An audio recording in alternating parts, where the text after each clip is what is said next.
नमस्कार। कैसे हैं आप लोग। आज फिर मैं कुछ पूजन के विषय में एक नई जानकारी के साथ में आपके सामने आया हूँ।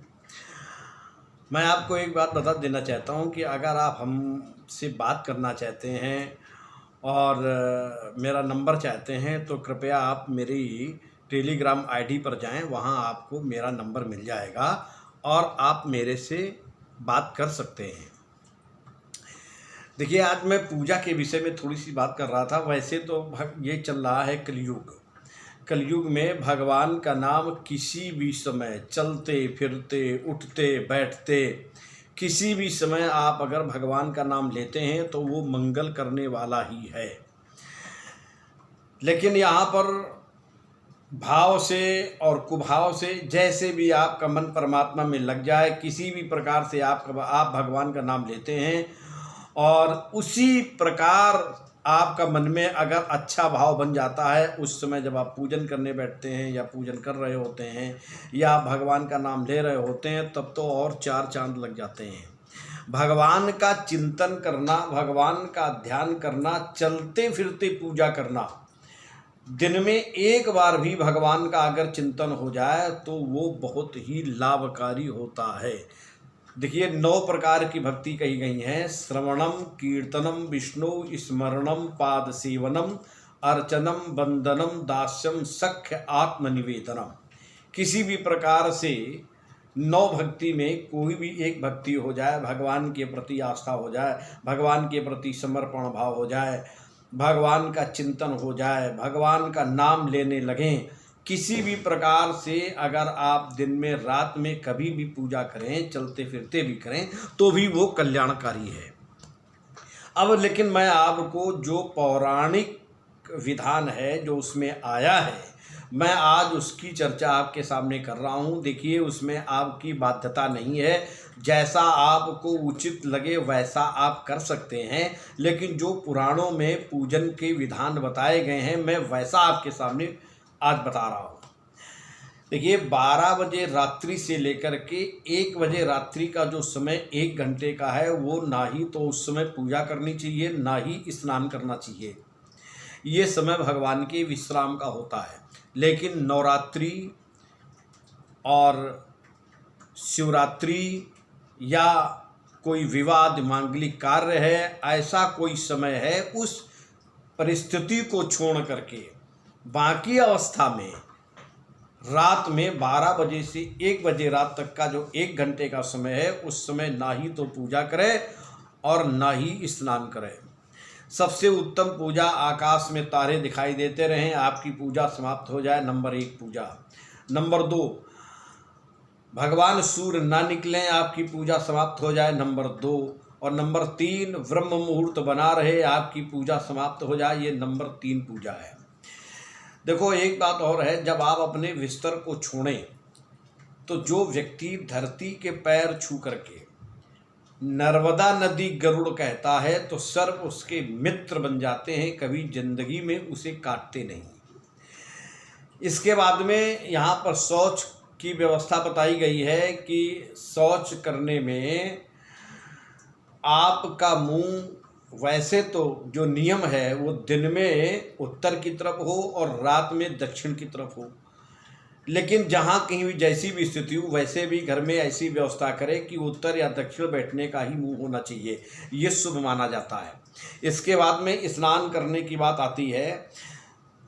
सब बहते जल में स्नान करें, वो सबसे उत्तम स्नान। तो कुआं पर, तालाब में और नल पर स्नान करता है, उसे मध्यम स्नान कहते हैं। और कल का बासी पानी जो रखा हुआ है, उसी से जो स्नान करता है, उसे अधम स्नान कहा जाता है। ये सबसे ही खराब स्नान कहलाता है। अब मैं आपको बात करता हूँ, थोड़ा गंगा जी स्नान करने की पद्धति को बता दें। बहुधा लोग इस चीज़ को नहीं समझ पाते हैं। पुराणों में, महाभारत में इसका बहुत अच्छा उल्लेख मिलता है। जब कभी भी गंगा जी नहाने के लिए जाए तो कैसे गंगा जी स्नान करें, जिससे कि पूरा पूर्ण हमें प्राप्त हो। देखिए, वैसे तो रामायण में हमारे गोस्वामी जी ने लिखा है कि दरस परस और मज्जन पाना, हरई पाप का वेद पुराना। गंगा जी के दर्शन कर लिए जाएं, दूर से दर्शन करने के बाद फिर दूसरा आता है स्पर्श कर लेना, यानी उस जल को छू लेना, थोड़ा सा पी लेना, अपने पर छिड़क लेना। और एक होता है मज्जन, मज्जन माने स्नान करना। तो स्नान करने की पद्धति बताई गई है कि जब कभी भी गंगा जी स्नान करने के लिए जाए तो कभी भी अपने शरीर को मले ना। नहाने में कुछ लोग गंगा जी जाते हैं, अपने शरीर को बहुत ही मलते हैं या बहुत तैर तैर करके नहाते हैं, बहुत साबुन लगा करके नहाते हैं। ये गंगा नहाने का महत्व तो नहीं, इसमें गंगा का पुण्य प्राप्त नहीं होगा। गंगा नहाने का तरीका ये है कि जब कभी भी आप गंगा नहाने जाएं तो मौसल स्नान करें। ये आया है महाभारत में। मौसल स्नान का मतलब होता है कि आप सीधे डुबकी लगा करके बिना अपने शरीर को मले हुए वैसे ही बाहर निकल आवें। भले ही आप 3 डुबकी लगाएं, 4 डुबकी लगाएं, लेकिन आप कोई अलग से तैरने की स्थिति में ना हो, ना आप साबुन लगाएं, ना अपने शरीर को मलें, ऐसा नहीं करना है। और आप वैसे ही डुबकी लगा करके बाहर निकल आवें। जो व्यक्ति एक बार भी ऐसी गंगा का स्नान करता है, इस तरीके से स्नान करता है, उसको महापुण्य की प्राप्ति होती है, ऐसा महाभारत कहता है। देखिए, आपके शरीर के वस्त्र गीले हैं, आपके शरीर से पानी टपक रहा है, उस अवस्था में अगर आप भगवान का पूजन करने जा रहे हैं तो भगवान आपकी पूजा स्वीकार नहीं करते हैं। अब आपको मैं दैनिक पूजा, जो घरेलू पूजा है, मैं उसकी पद्धति को बता रहा हूँ कि जब आप अपने घर में पूजन करने के लिए बैठें तो देखिए, भगवान जिधर हों उधर की तरफ मुँह करके बैठें। ज़्यादा अच्छा है कि प्रातःकाल पूरब दिशा की ओर मुँह करके बैठे, लेकिन जिधर की तरफ भगवान हों उधर की तरफ मुँह करके बैठे, आसन डाल करके बैठे और बिना आसन की पूजा नहीं करनी चाहिए। एक वस्त्र पहन करके पूजा करने वाला और एक वस्त्र पहन करके भोजन करने वाला, ये दोनों व्यक्ति निर्धन हो जाते हैं। इसलिए कभी भी एक वस्त्र पहन करके ना ही तो पूजा करें और ना ही भोजन करें। अब जब पूजा करने के लिए बैठे तो सबसे पहले भगवान गणेश की पूजा प्रारंभ करें, क्योंकि पुराणों के मान्यता के अनुसार भगवान शंकर ने ही गणेश जी को वरदान दिया है कि तुम्हारी अग्रिम पूजा होगी। उसका कारण है कि भगवान शंकर के द्वारा जब गणेश का सिर काट दिया गया, मैया पार्वती नाराज हो गई, भगवान शंकर ने इनको जीवित कराया, हाथी का सर लगाया गया। तब भगवान शंकर ने गणेश को वरदान दिया, माँ पार्वती को प्रसन्न करते हुए, कि आज से तुम्हारी अग्रिम पूजा होगी। इसलिए गणेश जी से ही पूजन प्रारंभ करना चाहिए।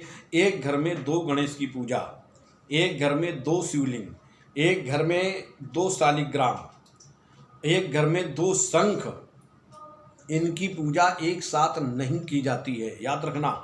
और दूसरी बात, 3 देवी की एक साथ पूजा नहीं की जाती, एक ही देवी की 3 मूर्ति हो। जैसे दुर्गा जी की 3 मूर्ति हो, लक्ष्मी जी की 3 मूर्ति हो, एक ही देवी की 3 मूर्ति की एक साथ पूजा नहीं करनी चाहिए। ये बहुत ही अशुभ माना गया है, ये घर में अनावश्यक व्याधियां लाता है। देखिए, कुछ लोग कहते हैं कि घर में हम शिवलिंग रखें कि ना रखें। तो जो पारे वाले शिवलिंग हैं या जो स्फटिक के शिवलिंग हैं या जो नर्मदेश्वर हैं, ये एक शिवलिंग आप अपने घर में पूजा स्थान में रख सकते हैं। और एक घर में एक ही पूजा की अलमारी होनी चाहिए, एक ही भगवान का स्थान होना चाहिए। हर कमरे में अलग अलग भगवान का स्थान नहीं होना चाहिए, एक ही जगह पूजा होनी चाहिए। ऐसा विधान है, ऐसा नियम है। दूसरी बात, जब आप पूजा करने के लिए बैठें तो देखिए, शालिग्राम भगवान को स्नान कराने के बाद जो सुहागिन स्त्रियां हैं वो शालिग्राम को स्नान करने से बचें। सुहागिन स्त्रियां भगवान शालिग्राम को स्नान करने में उनको दोष लगता है, ऐसा भी है। दूसरी बात, जो व्यक्ति भगवान शालिग्राम का स्नान करा रहे हैं वो जो जल है वो जमीन में ना डाले और ना ही तुलसी में डाले, जिससे डालने से उस व्यक्ति को दोष और पाप लगता है। इसलिए उस शालिग्राम जी को स्नान कराने के बाद उस जल को पी जाना चाहिए। प्रसाद समझ करके आप अपने घर में भी बांट सकते हैं। शालिग्राम पे चावल नहीं चढ़ते हैं, भगवान शालिग्राम पे तुलसी की पत्ती चढ़ती है। तुलसी की पत्ती इतवार के दिन नहाने के पहले दिन अस्त के बाद और मंगलवार आदि को तुलसी की पत्ती नहीं तोड़ी जाती है। एक दिन तोड़ लेने से 3 दिन तक पवित्र बनी रहती है, ऐसा देवी भागवत कहता है।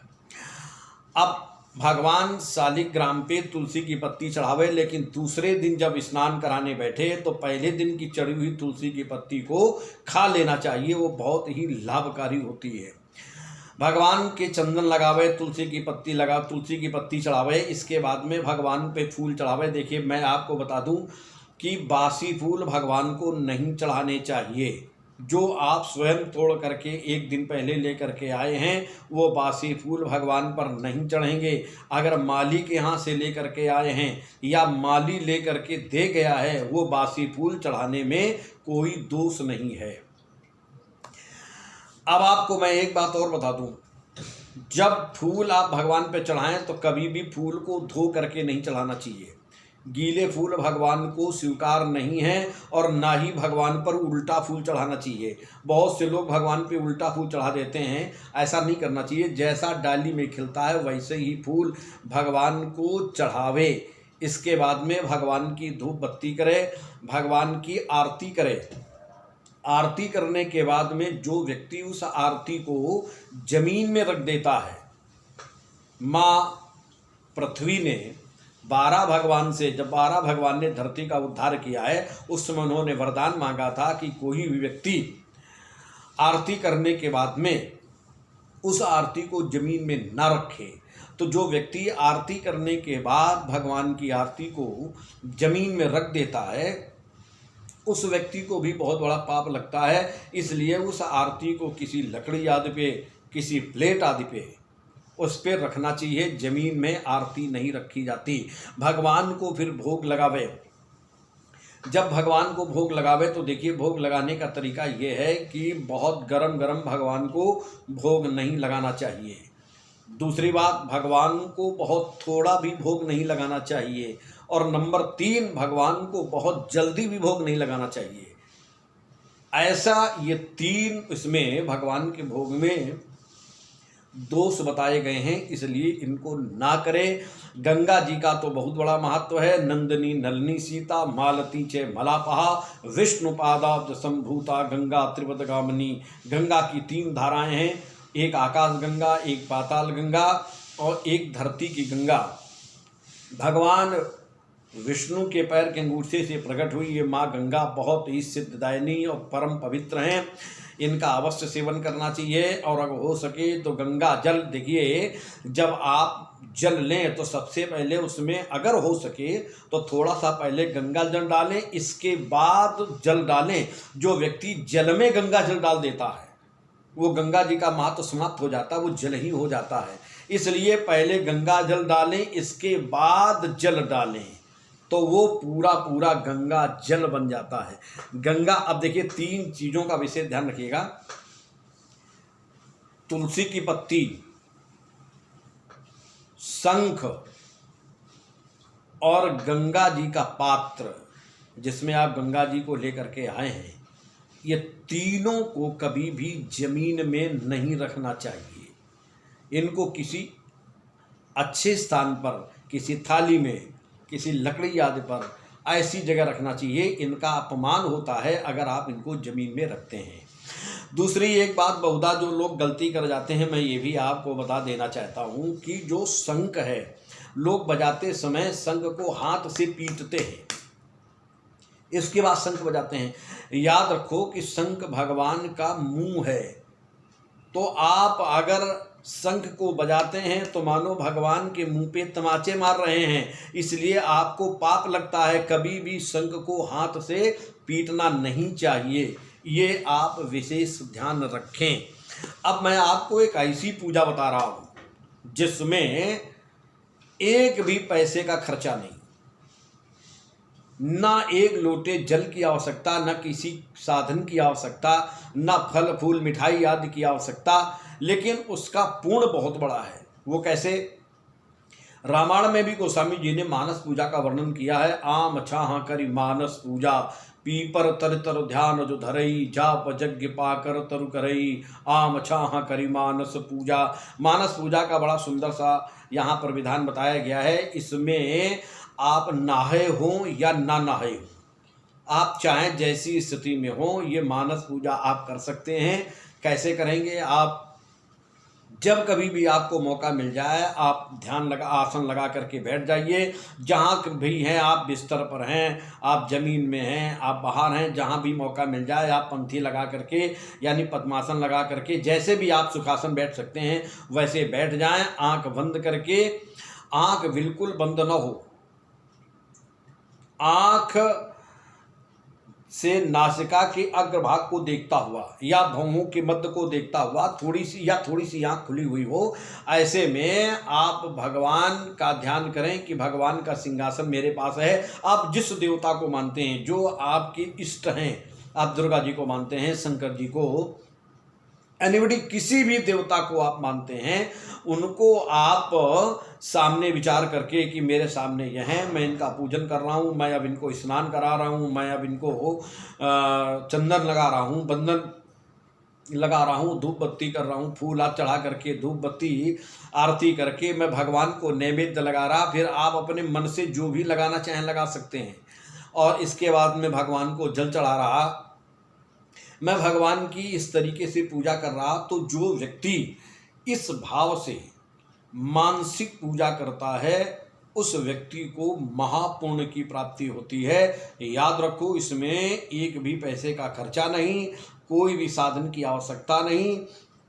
इसमें ये भी कोई नियम नहीं है कि आप नहाए हैं कि नहीं नहाए हैं, आप भोजन करें हैं कि नहीं करें हैं। इसको कभी भी किया जा सकता है, कहीं पर भी किया जा सकता है। मन से भगवान की पूजा करें, इसे ही मानस पूजा कहते हैं।